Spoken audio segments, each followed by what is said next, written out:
রকম bitter oven ছাড়াই বাসায় তৈরি করে নিলাম ডিম দিয়ে ড্রাই কেক। শুনে অবাক হচ্ছেন তাই তো, যে কিভাবে ওভেন ছাড়া বিটার ছাড়া ড্রাই কেক তৈরি করা যায়। বন্ধুরা, অবাক হওয়ার কিছুই নেই, আপনাদের সাথে সেই রেসিপিটি শেয়ার করব যে আপনারা কিভাবে বাসায় বসেই বিটার ছাড়া ওভেন ছাড়া ডিমের ড্রাই কেক তৈরি করে নেবেন। বাসায় তৈরি ড্রাই কেক দেখতে যেমন লোভনীয়, খেতেও কিন্তু অসম্ভব মজার, সাথে স্বাস্থ্যসম্মতও বটে। ড্রাই কেক তৈরি করার জন্য আমি প্রথমে একটি মিক্সিং বোলে নিয়ে নিলাম 2টি ডিম। 2টি ডিমের জন্য এখানে আমি 1 কাপ পরিমাণ চিনি ব্যবহার করেছি। আপনারা চাইলে আপনাদের টেস্ট অনুযায়ী এখানে চিনির পরিমাণটা কম বেশি করে নিতে পারেন। একটি হ্যান্ড উইক্সের সাহায্যে খুব ভালোভাবে ডিমের সাথে চিনিটা মিশিয়ে নিব। ততক্ষণ পর্যন্ত মিশিয়ে নিতে হবে যতক্ষণ না পর্যন্ত চিনিটা খুব ভালোভাবে ডিমের সাথে মিশে যায়। খেয়াল রাখবেন চিনির কোনো দানাদার অংশ যেন এখানে অবশিষ্ট না থাকে। আমি ডিম আর চিনিটাকে খুব ভালোভাবে মিশিয়ে নিয়ে এখানে দিয়ে দিলাম 1 চামচ পরিমাণ ভ্যানিলা এসেন্স, 1 কাপ পরিমাণ কুকিং অয়েল অর্থাৎ রান্নার রেগুলার তেল।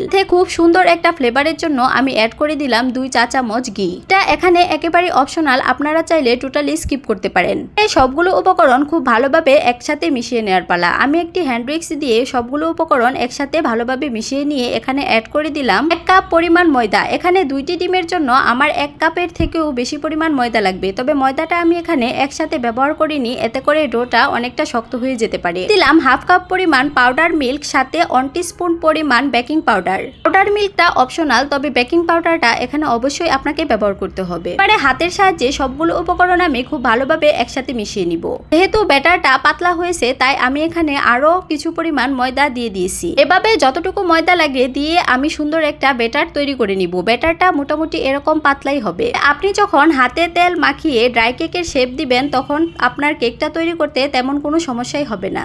হাতে তেল মাখিয়ে অল্প পরিমাণ ডো নিয়ে ডোটাকে বিস্কিটের শেপ দিয়ে উপরে একটা কাঁটা চামচ অথবা ছুরি দিয়ে দাগ কেটে নিব। এতে করে ড্রাই কেকটা দেখতে খুবই সুন্দর দেখাবে। আপনারা চাইলে আপনাদের পছন্দ মতো যে কোনো শেপেই ড্রাই কেকগুলো তৈরি করে নিতে পারেন। আমি একই পদ্ধতিতে বারবার হাতে তেল মাখিয়ে ড্রাই কেকগুলো তৈরি করে একটা কাঁটা চামচ বা ছুরির সাহায্যে বারবার উপরে দাগ কেটে দিলাম। আমরা ড্রাই কেকের জন্য যে ব্যাটার তৈরি করেছি সেখানে যে ডিমটা ব্যবহার করেছি সেটা অবশ্যই রুম টেম্পারেচারে থাকতে হবে। কখনোই ফ্রিজ থেকে নিয়ে ঠান্ডা ঠান্ডা ডিম আপনারা ব্যবহার করতে যাবেন না, এতে করে আপনার ড্রাই কেকটা পারফেক্ট হবে না। যদি ডিমটা ফ্রিজে থাকে তাহলে আধা ঘন্টা আগে ডিমটাকে নামিয়ে নিন, এতে করে ডিমটা রুম টেম্পারেচারে চলে আসবে। আমার সবগুলো ড্রাই কেক তৈরি করা হয়ে গেছে, এবারে বেজে নেওয়ার পালা। একটি প্যানে আমি তেল গরম করে নিয়েছি। তেলটা যখন কুসুম গরম হয়ে আসবে তখনই একে একে ড্রাই কেকগুলো এখানে দিয়ে দিব।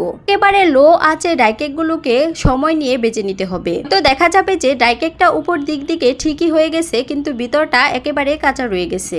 ধৈর্য সহকারে সময় নিয়ে ড্রাই কেকগুলোকে উল্টে পাল্টে খুব সুন্দর একটা কালার আসা পর্যন্ত বেজে নিতে হবে। কেকগুলো তেলে দেওয়ার সাথে সাথে নাড়তে যাবেন না, এতে করে ড্রাই কেকটা ভেঙে যাওয়ার চান্স থাকে। তখন দেখবেন যে একটা পাশ খুব সুন্দর কালার চলে এসেছে, তখন ড্রাই কেকগুলোকে উল্টে দিবেন। উল্টে দিয়ে একটু সময় নিয়ে অপর পাশটাও সুন্দর একটা কালার আসা পর্যন্ত ভেজে নিতে হবে। তবে যখন দুইটা পাশই সুন্দরভাবে ভাজা হয়ে যাবে, সুন্দর একটা ব্রাউন কালার চলে আসবে, তখন একে একে ড্রাই কেকগুলো উঠিয়ে নেবেন। কেকগুলো যখন আপনারা তেল থেকে উঠাবেন তখন কেকটা অনেকটাই নরম থাকবে, এতে ভয় পাওয়ার কিছুই নেই। যখন কেকটা ঠান্ডা হয়ে যাবে তখন দেখবেন যে কেকটা খুব সুন্দর একদম মুচমুচে হয়ে গেছে। আপনারা যদি এই রেসিপিটা ফলো করে বাসায় ড্রাই কেক তৈরি করে নেন তাহলে রেজাল্ট পাবেন 100%। সবগুলো ড্রাই কেক আমি একইভাবে ভেজে নিলাম। সকাল কিংবা বিকেলের নাস্তায় চায়ের সাথে খুব সুন্দর একটা পারফেক্ট নাস্তা। ড্রাই কেকটা যখন ঘরে তৈরি হবে তখন তো স্বাস্থ্যসম্মতও বটে। 2টা ডিম দিয়ে এখানে আমার টোটাল প্রায় 30টা প্লাস ড্রাই কেক হয়ে গেছে। বন্ধুরা, সবাইকে অনেক অনেক ধন্যবাদ ভিডিওটি সম্পূর্ণ দেখার জন্য। সবাই ভালো থাকবেন, সুস্থ থাকবেন। সবার জন্য অনেক অনেক শুভকামনা রইল।